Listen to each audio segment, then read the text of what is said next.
Okay, I see that you're recording. Thank you. Yep. Well, I'll tell you what, let me take this moment to make introductions. Hi, everybody. Thank you very much for joining today. I see we've got 26 folks in attendance. Um, by way of introduction, my name is Clay Langto. I am the president for the Central Ohio AFP for 2020 and 2021. And I'm very happy to have Joe Grabowski here presenting to us today.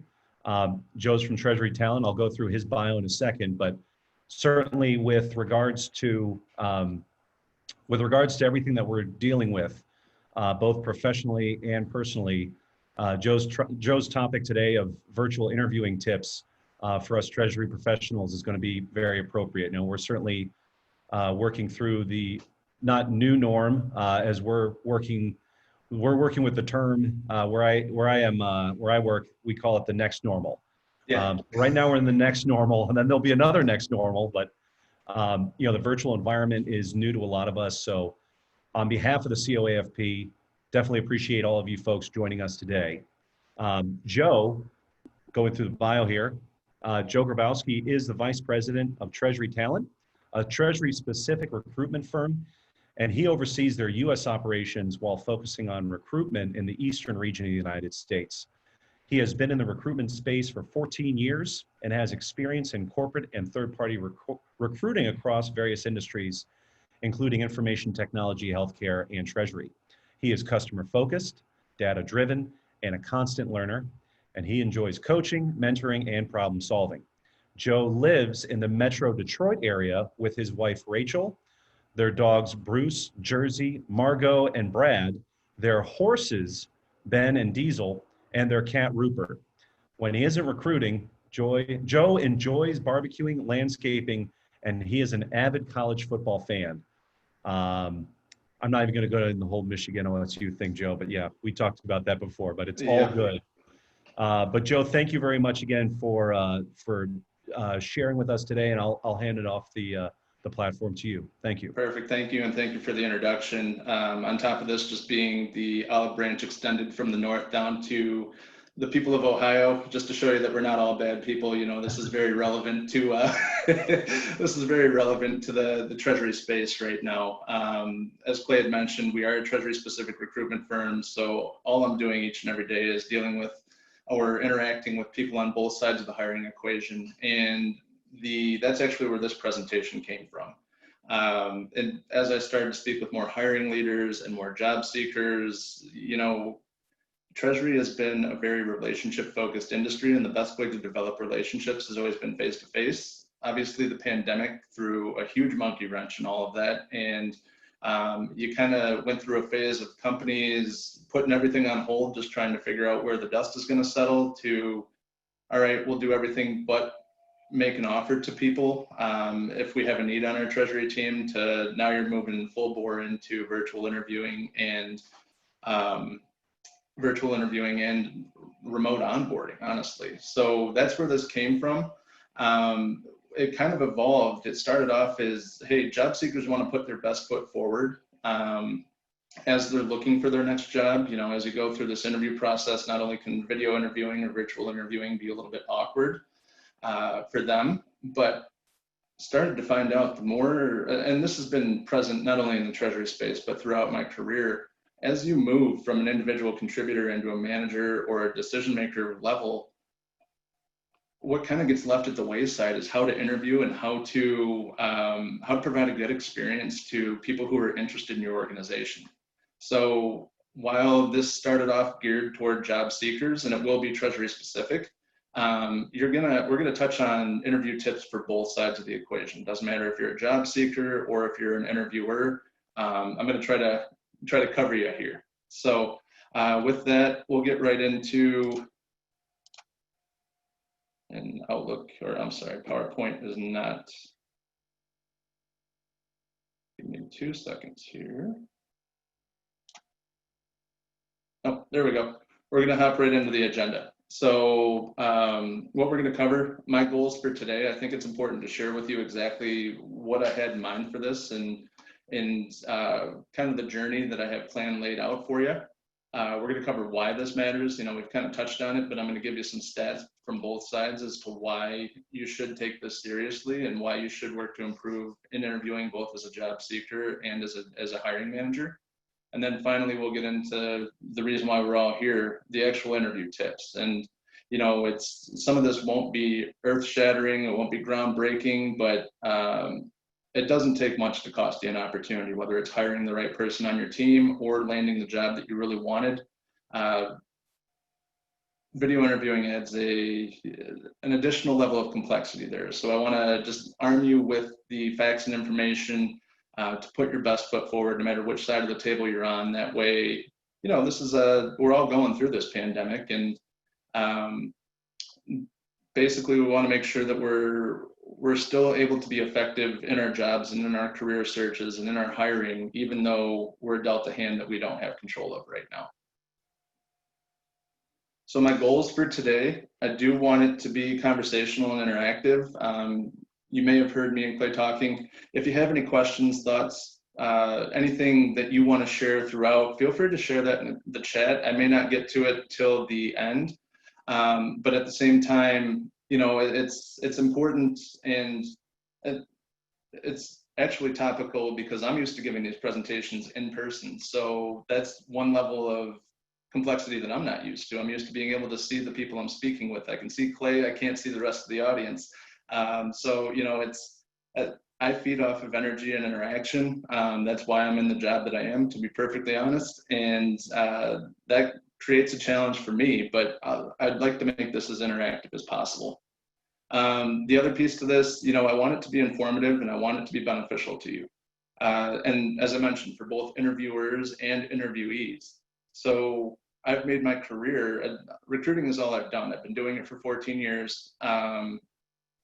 Why I'm trying to make, or why I think this will be helpful, why I'm trying to communicate this information to you, is because if you're an interviewee, I want to walk you through what a traditional virtual interview would look like. That way you're not caught off guard and you're comfortable heading into your interviews. Same thing for an interviewer. You're selling your organization, you're selling your opportunity. You want to put your best foot forward there. And then last but not least, I want this to be simple and applicable. Beauty is in the simplicity. That's why companies like Google and Apple are successful. It's not overly complicated. What I'm going to give you here is just stuff that you can easily implement and get you thinking a little bit differently, whether you're actively job seeking, you plan to job seek in the next couple of months. Same with hiring, whether you're hiring now or you're going to be hiring in the future. Just changing your mindset a little bit. It's simple adjustments that need to be made. And if I make this overly complicated, you're going to walk away from this saying, yeah, that's great, but there's no way I'm doing it. So those are my goals. And what I'm going to jump into right now is why this actually matters. And I'm going to start off with from a job seeker perspective. Getting to the interview stage just isn't easy. Treasury is a very specialized skill set. But it's still very competitive both for job seekers and for interviewers. So from a job seeker perspective, I'm going to reverse engineer the funnel for you for a minute. Career Builder, I did a little bit of research. Career Builder has shown that the average job seeker spends 11 hours a week of their week just simply researching, applying, reaching out, trying to network. That doesn't include interviewing, doesn't include anything else. So you think about it. However many hours you have in the week, average, you're spending 11. We're in a little bit of a situation with the pandemic right now where the markets that we monitor 47 across the US. We had a little bit of a dip in job postings, job advertisements in May and June, but companies are still moving. And what that means is you're going to have fewer opportunities as a Treasury professional right now. And also people are reluctant to move jobs. So if you're interviewing, it's going to be that much more challenging just because people may be reluctant to move, or you're going to have layoffs. You're going to have more active job seekers, especially during the pandemic. I've seen it on both sides where you have people who are qualified who apply, you have people who are unqualified, but yeah, the average corporate job posting will receive about 250 applicants. So you think about it, you're spending 11 hours of your time, Clay's spending 11 hours of his time, I'm spending 11 hours of my time, you're up against competition against 249 other people is what you can safely assume on average. Now, the reality to this is when a hiring manager or a company has a job opening, they're only selecting on average about 5 people who they're going to interview for the role. So you have a 1 in 50 shot of standing out and actually getting to the interview process. The reality with this is only one person's going to be selected for it. I've seen others, I've seen scenarios throughout my career where a hiring manager falls in love with someone, creates an opportunity, maybe it's immediate, maybe it's a couple months down the line. But when you reverse engineer this, 11 hours spent, 250 applications, 5 people selected, 1 person essentially hired. The odds are stacked against you, and I don't mean that to to scare you, but the idea is you want to give yourself every advantage you can, and that's why these tips and tricks come in handy. The interview format is changing. I was doing some research, came across a Forbes article from early May, but even heading into the pandemic, the interview landscape was starting to change. More companies were moving toward video interviews, and obviously that's been escalated since in-person meetings are no longer possible in most states. But even in March, heading into March, 89% of employers had plans to incorporate video interviews into their hiring process. And that was right at the beginning of the pandemic. So God only knows how that's escalated since this time. I would gather that if you're hiring today, that the video interview is incorporated into your hiring process. That video interview format has changed, and then bringing it back to the importance for employers, as I talked about, there are fewer opportunities out there for job seekers right now, but even in Ohio, it's a busy market, and most clients that I speak with are very, very surprised to find that it is much more competitive. You think Treasury is a very small community, but just to hit you with some stats here, through Ohio, January 1st through June 30th is what I have updated information for, but you've had 82 jobs in Treasury that are advertised, and that's outside of banking. Clay, no offense, but banking is, it tends to be, it skews the numbers a little bit just because you guys are usually tied to a P&L, you usually have bigger teams, so it's just, we go corporate and financial services, like fintech, insurance is what I would lump into financial services, but you're talking about 82 opportunities over the first half of the year. What happens, not only are you competing for the talent that you're trying to hire, but what happens if you don't provide a good experience to the people that you're interviewing? Doesn't matter if you're hiring them or not. 83% of people who participated in the survey said that a negative experience would change their mind about the company they liked or had initial interest in. So if you don't treat people well, or you don't treat them in a good manner when you're in your house, or they're in your house, which is what I consider an interview, they're going to change their perception. 42% won't apply to your company again or engage in passive outreach either from you or your recruiters. So you're talking almost half. It's just not only have you burned them, people have memories, and it's just like, nope, don't want to go back to that company. Could be damning, especially if you're interviewing for an analyst role. Maybe it's 3 years ago, that person has a bad experience, all of a sudden they go off, get great experience, you're trying to hire them for a director, they won't even give you the time of day because you showed them a bad experience as an analyst. So I think, we think very strategically as Treasury professionals when it comes to company strategy and financials. We don't when it comes to personal interaction sometimes. Usually we get lost in the I want it now mentality, and there's not a whole lot of forward thinking there. And you see it just in attitudes toward networking in some cases, and then also just actions, how you treat your vendors, how you treat your bankers, how you treat your partners. You got to change it from an interaction, or from a tactical or just a very transactional basis, more to a strategic basis. You never know when you're going to need to call on someone or tap someone on the shoulder. So not only will 42% not apply to your company again or respond to any of your outreach, 22% are actually going to work against you. So by that, I mean, they'll tell others not to apply or engage with your brand. That's on a general basis. Think about it in the Treasury community. Word travels quickly. I know that. I think any of us do that. You start figuring out, hey, who are the good treasurers? Who are the good leaders? Who do you want to work for? Who do you not want to work for? You start to get word around those circles, and this is an easy win for you. Just treat people with respect, show them a good experience, leave them with a good impression, whether you hire them or not, and they won't work against you. And then not only that, not only will 22% not tell others, or I'm sorry, not only will 22% tell others not to apply, you'll actually have 9% who will encourage others to boycott your brand. Now, if you're in a business to consumer industry, that's trouble. The bad news travels faster than good. We all know that. So why would you want someone, if you and your recruiters are working so hard to build a company brand, build a company presence, don't work against yourself. You're shooting yourself in the foot, essentially, whether you're trying to hire that person now or in the future. People talk, like we've talked about. You're telling your friends, and all of a sudden you're putting it on social media. Your company doesn't have any control over that branding. So that's why it's important, both from an interviewer and an interviewee perspective, but that handles more of the interviewer side. Now, it's also important because we're dealing with multiple generations here. And along with that, you have different workforce technical capabilities. Especially if you're a manager or an analyst, you're competing against people who are used to being on Snapchat, on Instagram Live, on Facebook Live, on TikTok all day. If you're not comfortable being in front of a camera, that's going to be awkward for you. And in some cases, it'll put you at a disadvantage. If you're going to be around for a little while, those people are eventually going to advance into their careers. So now all of a sudden you're competing against them for your directors and your ATs and your treasurers.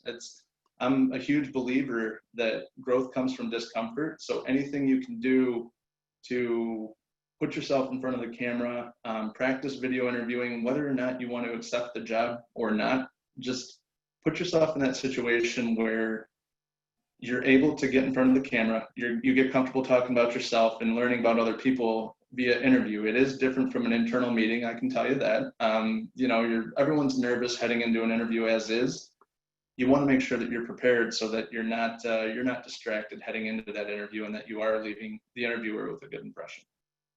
And then I think this is something that's kind of, I'm not giving anything you don't already know, but video interviews are different. Traditionally, what I've seen in my career, there are usually two different types of video interviews. You'll have what I'll call the in-person, which is where there's usually someone on the other end of the video. You can see the face, you're putting a name with a face. There's much more interaction for questions, answers, whatever it may be. This will be held over like a Zoom or a Blue Jeans or a Skype. Maybe it'll be a FaceTime. Those are some of the technologies there, but that's what I prefer because it's a little bit less awkward. There's someone on the other side of you can read the room a little bit more. There's someone that you're actually speaking with. But there are also recorded interviews. And what you're going to see, especially as companies start cutting into the recruiting headcount, because it can be looked at as overhead, you're probably going to see this maybe as an answer. I've seen it in larger companies, and I've seen it throughout my career, but it'll just be you talking to a camera screen or talking to a camera with nobody on the other side. It'll be maybe a recorded video of someone asking a question. Maybe it'll just be a recording of a question, and you have as many takes as you want to record that. But it's weird, I can tell you, when you don't have anyone on the other side and you're just sitting there talking to a computer screen. So you'll usually see this earlier in the process, and it'll be like before you'll even hear from a recruiting or an HR professional, because we use that.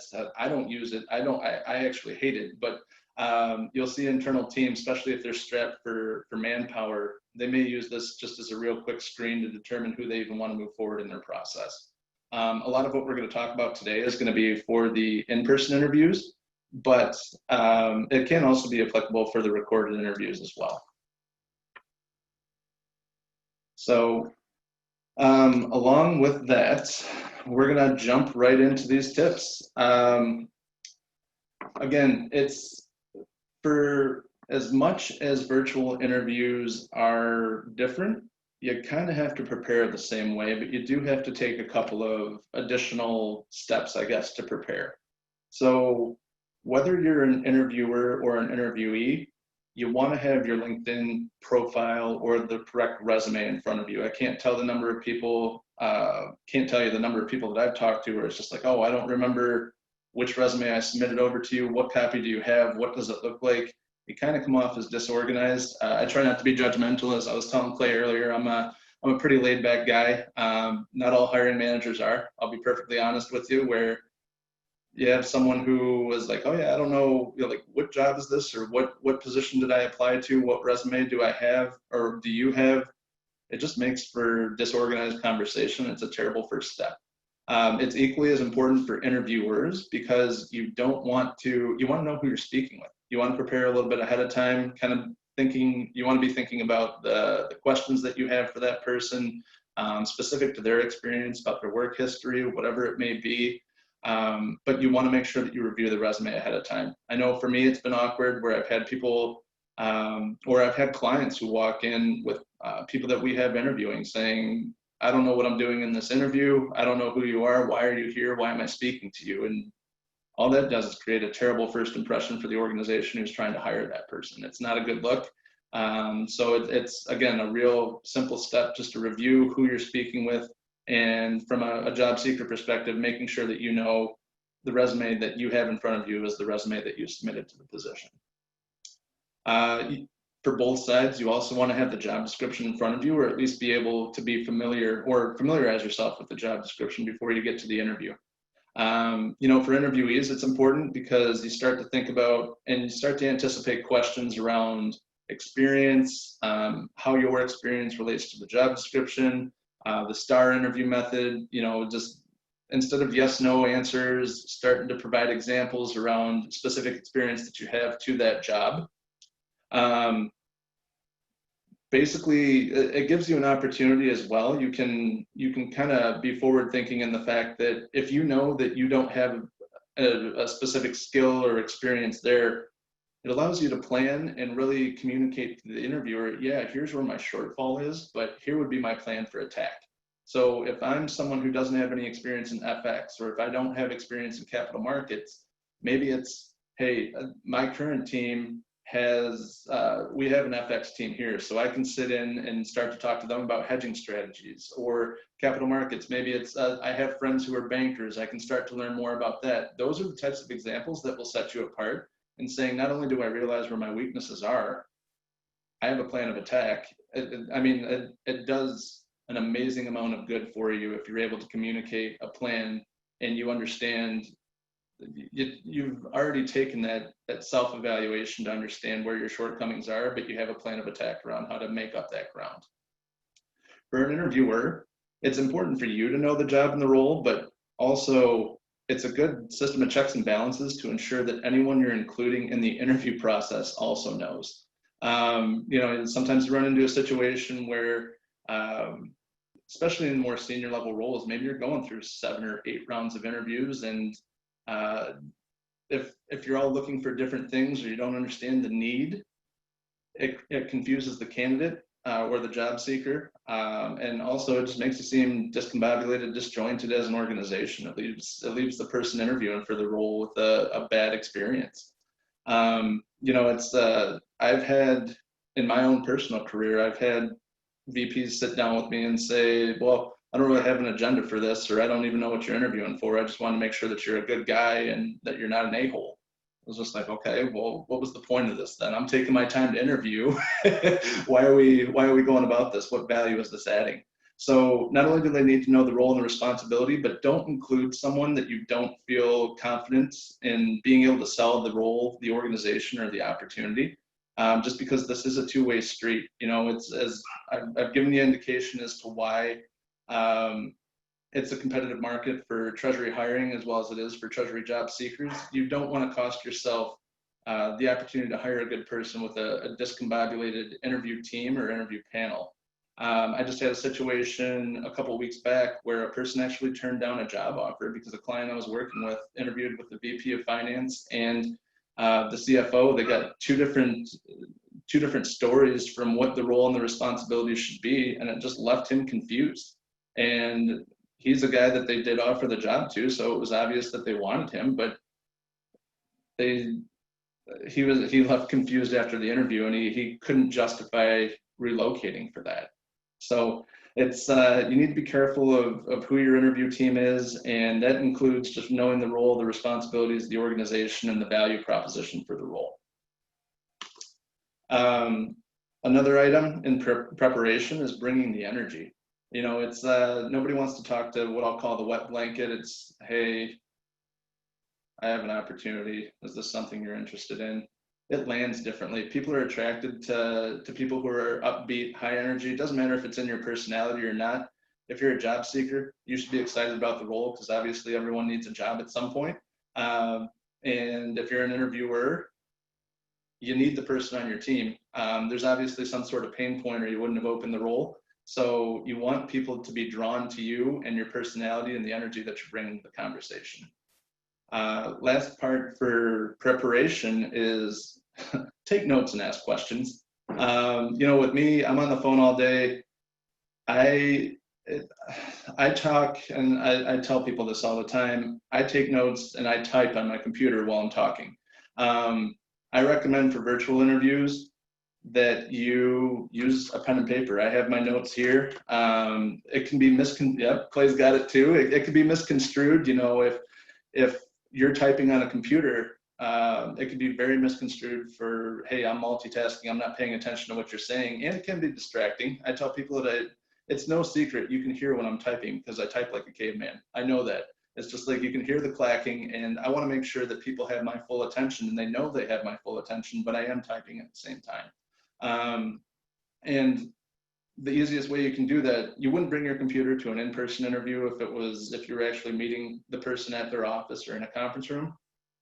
Just use a pen and paper as you're going through video interviews too. It's less distracting, but it also gives you an opportunity to take notes so that you do have questions at the end of the interview, because that can get kind of awkward too. You know, you go through a conversation with someone, you're sharing a whole bunch of information. Hey, do you have any questions? You kind of get the stare off into space. No, I think you covered everything. It's, you know, it doesn't seem like you're engaged in the process that way. And I'll cover that later on with establishing a rapport and just some easy questions that I think you can ask. But you want to make sure that you're taking notes and that you're focusing on the conversation so you can recall the information to ask questions later on. Here's a difficulty or a challenge that doesn't exist in in-person interviewing, but it's checking your internet connection. The potential challenge this causes is freezing, lagging, and all of a sudden it turns from, hey, we're having a good conversation, to me staring at you when the screen's frozen, or you staring at me doing the exact same thing. There are plenty of websites, if you just Google internet speed tests, that'll give you basically an indication as to whether or not you can handle video streaming, audio streaming. You know, Zoom even will have a connection test, and I think most of the other technology platforms will, where you can just go into a test room to make sure that everything's set up before you get into the actual interview. Last thing you want to do is be worrying about your interview connection as you're trying to prepare for an interview, because that distracts you. It's you know, it causes your mind to be elsewhere, and you're not putting your best foot forward that way. Another way that you can do this is whoever's scheduling the interview, whether that's the recruiter, the HR professional, the hiring manager, whatever it may be, see if you can jump on 5-10 minutes early just to make sure that everything's up and running with your technology. You know, I had a situation with a person interviewing for a Treasury Manager role a couple weeks back where it was over Skype, and didn't, you know, he told me everything was good, everything's all set. You get to the interview, I'm getting texts and calls from him because he's panicked. All of a sudden his Skype doesn't work, and it's like, well, why didn't we, you told me everything was good, why didn't we do this before? Luckily they were able to bail that out and just do a telephone conversation, but I can guarantee you the very next conversation I had with him was we set up a meeting and we went through Skype connections just to make sure that everything was set, because he got moved forward in the process and we needed to make sure that he was able to connect to speak with the CFO. So you know, it's a situation, again, it's a level, or it's a difficulty or a challenge that doesn't exist in person. You wouldn't even think twice about it because you don't have to deal with it. But the reality is, virtual interviewing, you do. Stick to your allotted time. My idea with this, and where you can run into challenges, is if you join a meeting too soon, you could be interrupting an internal meeting, you could be interrupting a previous interview. that's a terrible first impression. You know, as I mentioned, we try not to be judgmental, but at the same time, it can easily happen. So from an interviewee perspective, what you want to do, again, talk to the recruiter, talk to the HR professional to ensure, like, hey, what is the window that I should be joining? Just so that you're not interrupting any kind of internal meeting, because you never know what that conference room or that, well, I'll call it a virtual conference room, is being used for previous to your meeting. And on an interviewee perspective, you know, I'm sorry, for an interviewer, give yourself some space. I can tell you throughout the course of my day, especially with Zoom calls and everything else, I make sure that even if it's only a half-hour budgeted conversation, I give myself an hour, just because you never know what's going to happen. As I mentioned previously, I'm a talker. If I run into another talker, this can just go off on a tear. You know, a half-hour conversation usually turns into 50, 55 minutes, where all of a sudden I'm still scrambling after giving myself an hour. It's that much more important, given the virtual environment, that you are on time. You stick to it. You stick to the start time. You know, and it differs from an in-person, just because normally you show up early, you get situated, you check in with the admin, whatever it may be, you have that time to prepare. You can still do that, you just can't do it in the conference room. So take the lead of the person who's scheduling the interview. And then the other piece to that is make sure that you're managing your time appropriately on the back end. If you know you have a half hour allotted for that interview, call it out. It's a simple sales trick that people use. It just shows that you're self-aware and that you're cognizant of the other person's time. Hey, Clay, I know we were budgeted till 12:30. Do you have a hard stop? Do you still have a few minutes? Because I have a few more questions. That goes a long way with people. It doesn't matter which side of the desk you're on, because the reality is you're both taking the time to speak with one another and to meet with one another. You want to make sure that you're being respectful of the other person's time, because you don't know what their schedule looks like.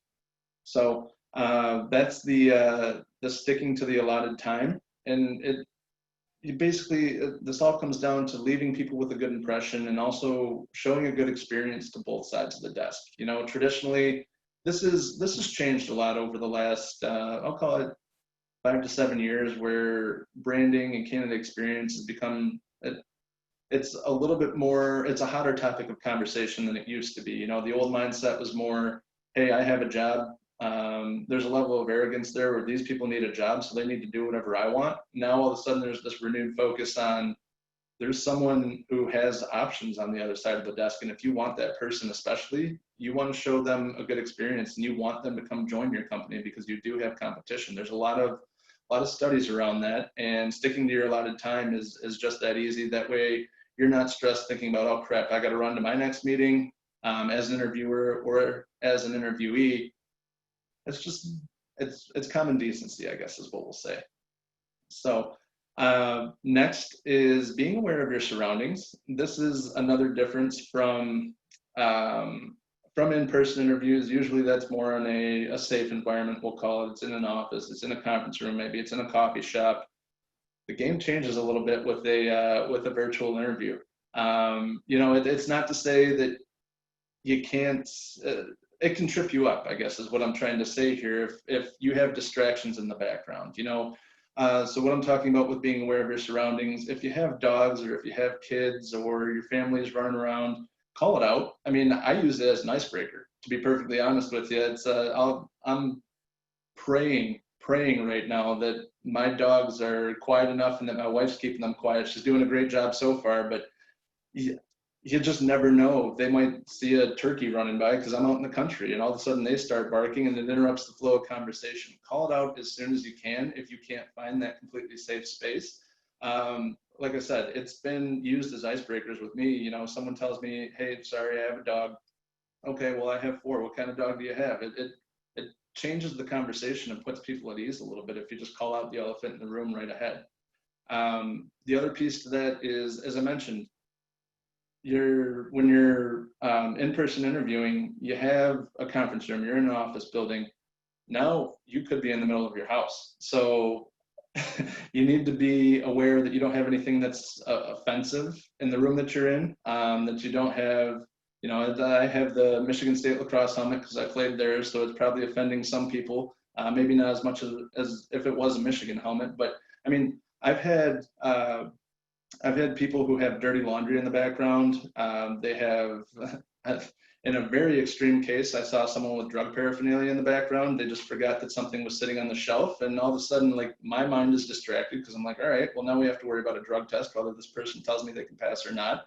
But that's stuff that just doesn't exist in conference rooms. So, and that's from an interviewee and from an interviewer perspective. I mean, I've spoken with hiring managers in the past who it's very obvious that they were splashing around the bathtub while I was on the phone with them. Luckily, that wasn't a video interview because that would have been extremely awkward. But you can just, like, anything that you think of for a telephone interview, you need to just take it a step further with a video interview because people can see what's going on in the world around you. It can work with you or it can work against you. You're better off heading into that conversation being comfortable and having it work for you. So again, it can change the frame of the conversation too. I mean, it's no secret that I'm a Detroit sports fan, that I went to Michigan State, and if you look behind me, I'm Polish. You can see the Polish flag. It turns it from a cold conversation to a warm conversation, and it's something that can work to your advantage. You just want to take the steps necessary to make sure that it is working to your advantage and that it's not working against you. So what you'll want to do is basically, try to take those steps. If you have family who's present, you know that you can't get away from, you can't get to a quiet place, again, call that out. If it's a situation where you just don't have that in your house, take it in the car. It's go sit in your driveway, go walk around outside, find a place outside, do whatever you need to do where you can actually be comfortable and focus, and you won't interrupt the conversation or the flow of conversation, and it keeps it focused on you, your experience, and getting to learn more about the opportunity and being able to present information about the opportunity if you're on the interviewer side.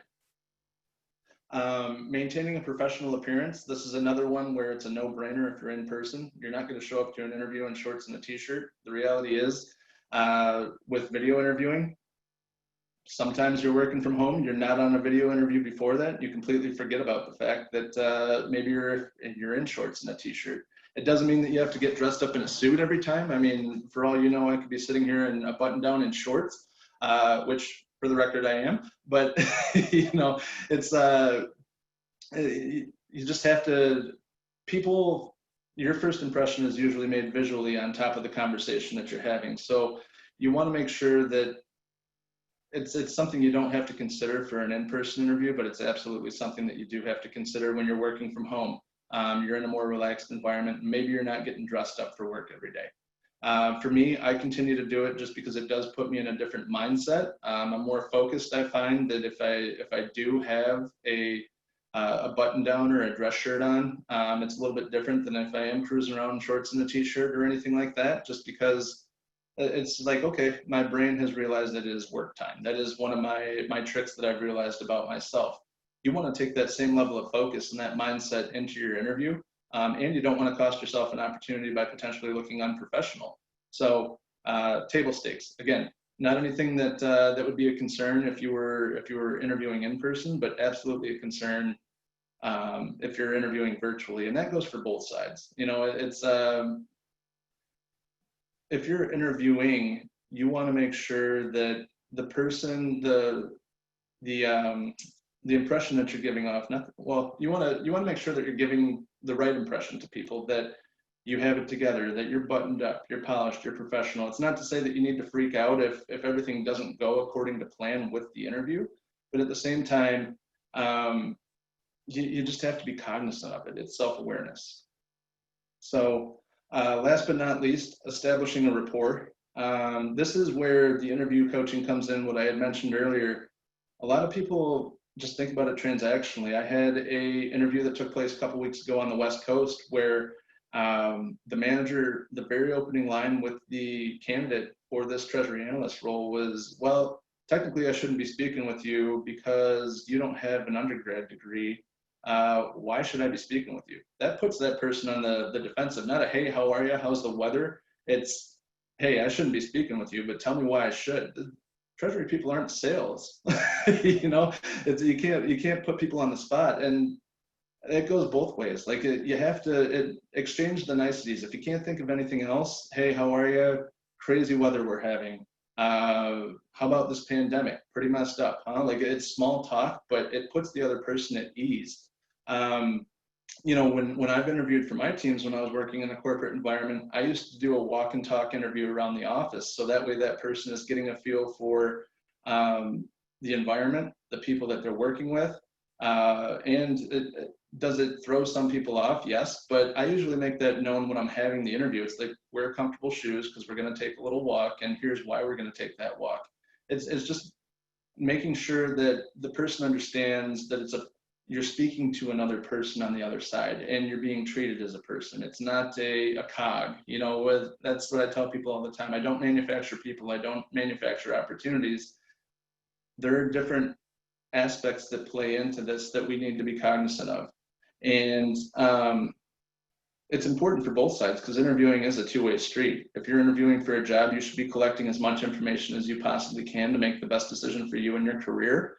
If you are on the interviewer side and you're interviewing someone for your role, you want to make sure that you're collecting as much information about that person to make sure that they're a fit culturally, technically, that you understand, you know, whether or not or how they're going to fit into their team, what their learning curve is going to be. It's information exchange and information gathering on both sides. So you don't do that with just transactional stuff and with asking questions. It's you do have to take into account that you're dealing with someone else on the other side of the other side of the line. So that also ties into what I was talking about earlier with asking questions at the end of the interview. Some people, they freeze up. You know, you can take all the notes in the world and you think you have a good understanding of the role. Even if it's something where you already know the answer to the question, but you basically just want to confirm. Again, this is information gathering for both sides. It's, hey, here's what I heard. Is this right? And it's some people just think, oh, well, they've already said it, they're going to get annoyed. It's not, it doesn't happen that way. Like, it's, if anything, it shows that you were engaged in the conversation, you were listening. If you can't think of anything else, what I say, and this ultimately comes down to your comfort level too, I'll always ask about every interview I've been on, I ask about the next step in the process. And even if they've already told me, it's just to confirm my next conversation, if you move me forward, is with Jane Doe, John Doe, whatever it may be. It's yes, that's right. And usually it'll lead into some additional information depending on who's on the other side of the desk and how willing they are to share it. But that's an easy question that you can ask, is just reconfirming information. If you really are comfortable with it and your abilities and you have a lot of confidence, which this is a question that's always worked for me, is what concerns do you have about moving me forward in your process? That's something where, when you think about it, a lot of organizations are risk averse, which means if you're not selected for the role, you're probably going to get a canned email just saying, we've decided to go forward with someone else, or thanks for your interest, keep applying, we're just not selecting you at this time. That gives you real, honest feedback. I look at it, and the reason why I ask the question is because I kind of look at it as a no-lose situation. Either the person delivers feedback, and it's feedback that you can use in future job searches, even if that opportunity doesn't work out. It's, hey, my read on the conversation was good. They want to move me forward. There's an interest. I can move forward in the process. Or if that person's not sharing information with you, if they say that they don't have any concerns and you get a rejection email, you may have dodged a bullet, because that person would be your manager at some point. And let's be honest, if you're managing people, difficult conversations and the ability to kind of lean into that is important as a manager. And if you have a manager who won't share that with you in an interview process after you've spent half hour, 45 minutes, an hour with them, what are they going to be like as a manager moving forward? So that's pretty much it. You know, that's what I have for you. Those are my thoughts and my opinions. I'm very interested to hear if this was helpful for you guys, and if this is, I guess basically I'm willing to open up to any questions at this point. Yeah. Well, Joe, thank you a ton. If you can open it up audibly for any questions, please feel free to ask folks. One question I had, Joe, you mentioned the STAR interview method. I'm not familiar with that, so I'll look it up. But any other resources that people could review on their own time that you've found to be pretty helpful for anybody that may be going through the interview process? Yeah, and really it's all, most companies are moving toward so the STAR method is just behavioral interviewing basically. So it's moving away from yes or no transactional conversations to asking follow-up questions about tell me a time when, opposed to have you done this. So that's really all that is. That's been taking place probably the last, I'd say, 10 years or so. The companies have really moved toward behavioral interviewing, so we all should be comfortable with it by now. But here's the thing, if you're in treasury and if you haven't moved in 10 years, you're not familiar with interview, and that's going to catch you off guard because it's not transactional at that standpoint. um, I'll come back to you, Clay. Let me look up um, some additional resources that I think might be helpful, and I can send that over to you to distribute to the group if that'd be okay. Yeah, that'd be great. Thank you. Anybody else on any attendees that have any questions? And I'll be keeping an eye on the chat as well. Pause for a moment. So we did have one come through the Q&A from Jennifer. So thank you, Jennifer. She said, "What is the outlook for Treasury staffing overall? Is this an area where companies will cut back, or because liquidity is so important and needed higher?" Very interesting question. You know, it's the trend of conversations that I've had with treasurers and CFOs over the last couple of months has been, if anything, there's been relative stability in the market since the GFC. And when that happens, Treasury isn't necessarily recognized as a value add. Maybe it's something where a lot of people don't understand it. It is a specialized skill set. So when you don't understand the value, you start to look, right, wrong, or indifferent, you start to look at Treasury maybe as overhead. And what do you do with overhead? You try to limit it. What does that mean? You're usually limiting your headcount, and you're usually limiting your investment in technology. Not true on the banking side. I know you guys have to invest in your technology and make sure that you're cutting edge to provide products and services. But on the corporate and the financial services side, where they're not tied to a P&L, a lot of the conversations I've had with treasurers have been, I didn't make a strong enough business case. Like when they went to go cut my headcount, I didn't put up a strong enough fight. I tried to make it work. And now, since we have this instability that's hit us since mid-March, I'm kicking myself in the butt. And so that's the general feel, is that people need to reinvest back in their treasuries. And now, of course, you have to have a company and you have to have the lights on in order to do that. But the general trend, both in the jobs that I've noticed, and then also the conversations that I've had with treasurers and with treasury leaders, has been, we need to reinvest. If anything, this has exposed the cracks in our process and in our team, and we need to adapt. Now, the flip side to that is, how soon will you be able to adapt, and will hiring be coming back? The general feel right now is that most companies are either freezing hiring, or they're only hiring for critical positions. So how that criticality, or how it's valued within the organization, varies from person to person, organization to organization. But, and I'm sorry, this is a very long-winded answer, but it's not as simple as like yes or no, or everything's going to be sunshine and dandelions. There is going to be an investment in Treasury based off of the conversations I've had. I've seen it in the jobs, as I mentioned. We monitor across 47 different markets. We had a down slope. It was about 15% off of average job advertisements in May, about 40% in June. And then all of a sudden, we've already surpassed June's numbers in July. So as we start to pull out of this, I think a lot of people have realized that Treasury has been undervalued, and that there is going to be a larger investment in it moving forward. Hey, Joe, we've got a couple of questions on the chat as well. Okay. So interesting to hear about current Treasury job market. Interesting to hear about, oh, that's good session. I'm sorry. Thank you, Michael. What trends are you seeing companies make to expand their hiring slates to ensure diversity and inclusion? It's an excellent question. It's, it's sometimes, well, it's not, it hasn't honestly been a topic of conversation, to be perfectly honest. I mean, it hasn't, given everything that's going on, you would think that it would be top of mind, but most treasurers that I'm speaking with And most hiring leaders are more along the lines of, hey, I just need this person. I don't care where they come from. I don't necessarily agree with that mindset. And I'll talk to anyone and about opportunities. I don't look at it as biases or anything else like that. We're actually going to start piloting a technology where it's going to be you're not going to see the person's name or anything like that. It's just going to be the person's experience, and there's nothing that could be gleaned from it that would show diversity and inclusion one way or another. It will, and that's going to align with the company's HR department on whether or not they have diversity and inclusion initiatives too. But I haven't talked to very many who are concerned with it, which it's you're hearing this in my answer. It's just something that I hadn't even thought of, and that I haven't had a lot of conversations around it, to be honest.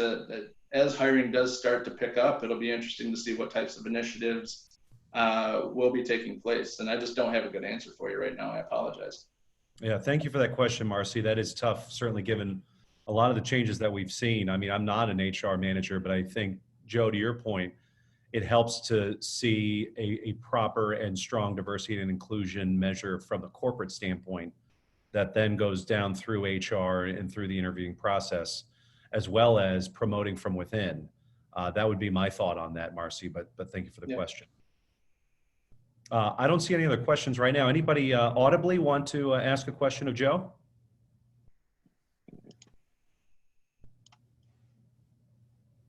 Uh-oh. Francis had a few other. In regards to the online application process, how do you handle difficult questions? Number one, minimum salary. Number two, tell us why you want this job. Or number three, why would you be the best hire? Everybody can see in the chat, Francis gave some examples. Any thoughts, Joe? Yeah, so with that, minimum salary, this is also, I'll be honest, why I dislike working with HR and recruiting in that capacity, just because I will speak till I'm blue in the face about it, that network, get people to know you and know who you are so that the application becomes an afterthought. That way you're already having that conversation, and I just don't like the application process simply because it allows just judgment without any kind of context. So for minimum salary, put a range if you're able to, if it allows it. I think the concern around the minimum salary is that you're going to cost yourself an opportunity, but the reality is my cost of living or my standard of living is going to be different than yours, is going to be different than Clay's. We're all going to have a different number in our head that we will and will not work for. So put the number that you're comfortable with. If it costs you an opportunity, it wasn't the right company for you anyway, because I mean, yeah, we all want to be wanted. We all want to be selected for positions, but at what price? I mean, if it's something where I put a number $40,000 lower than what I actually need, and all of a sudden I'm being offered the job, I wasted a bunch of time along the way. So minimum salary, either put a range or put something that, well, the lowest end of your range. And that kind of goes into the planning that you do for your job search is know your range, know your floor, know your ceiling. Well, technically nobody has a ceiling, I guess, but know your floor at least. Tell us why you want this job. The first logical thought is, I don't know that I do. I mean, that's 100% accurate. So what I think they're trying to weed out there is the quick apply option, the easy apply option works against you in so many different ways because it makes it easier to apply to jobs. This is just trying to get your thoughts around why you're interested in that job, why you're interested in the organization. So be honest. Hey, if you're a treasury analyst who's looking to move into a treasury manager role, great. I want this job because I have this experience that's relevant to your needs, and I would like to learn more about the opportunity. Really just kind of tailoring and customizing it there. Why would you want to, or why would you be the best hire? Again, kind of leads into tell us why you want the job.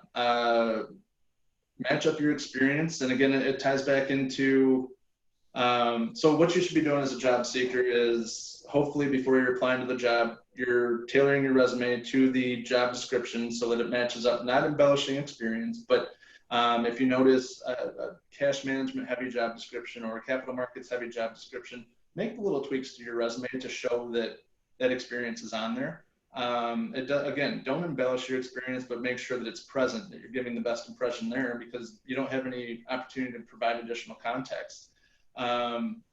And then and then it ties into, well, putting thought around why you would actually want the job and what attracts you to the job. And then you use both of those to answer the question, why would you be the best hire?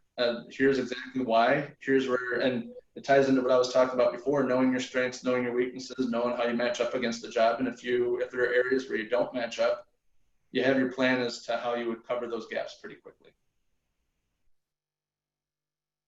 Great. Thank you, Joe. While we wait for any last minute comments, I see that we're at the top of the hour, so trying to stick with time. One of the points that you brought up, Joe. Yep. Sticking with the time allocated. Joe, on behalf of COAFP, I certainly do thank you very much for this topical conversation and the time you spent today. I also enjoyed to get to know you a little bit better through this process, so thanks again. To everybody else that's in attendance, a couple of points just as a quick commercial for COAFP. Next month for August, around August 19th, keep an eye out on emails that will be coming out. We're going to have a social and tours event that will do a virtual tour of City Barbecue here in Columbus. So we're excited to learn more about how they've adapted to what's going on with COVID. Also what they do from a finance standpoint, how things have changed. So that'll be pretty exciting. And then certainly we are looking at a dramatically different Buckeye Financial Forum. Our annual day-long event back in April, as you all should know, or at least probably were made aware, we had to delay that to September, and now in line with the national AFP, we're going to be changing that from an in-person event to a virtual event. So we're still working out how we're going to have content providers working with our sponsors, who's going to present speakers, working with third-party content providers as well as who can get committed. But we'll probably have that over certainly multiple time slots, if not multiple days. And that will probably be at the end of September. So more to come on that. Both of these events will certainly be worth your time.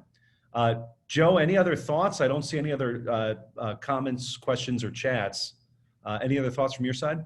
No, I mean, really, again, Clay, it's been great getting to know you over the process as well. I appreciate everyone's time. It's not easy to take a lunch hour to talk about interviewing and that type of stuff. And I know everyone's busy, especially with everything that's going on in the world right now. But thanks for the opportunity. It was great getting to speak with you and taking some questions from the event. So thank you.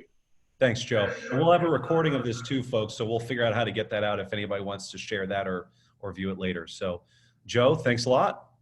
Thank you. Have a good one. You too. Thanks, everybody.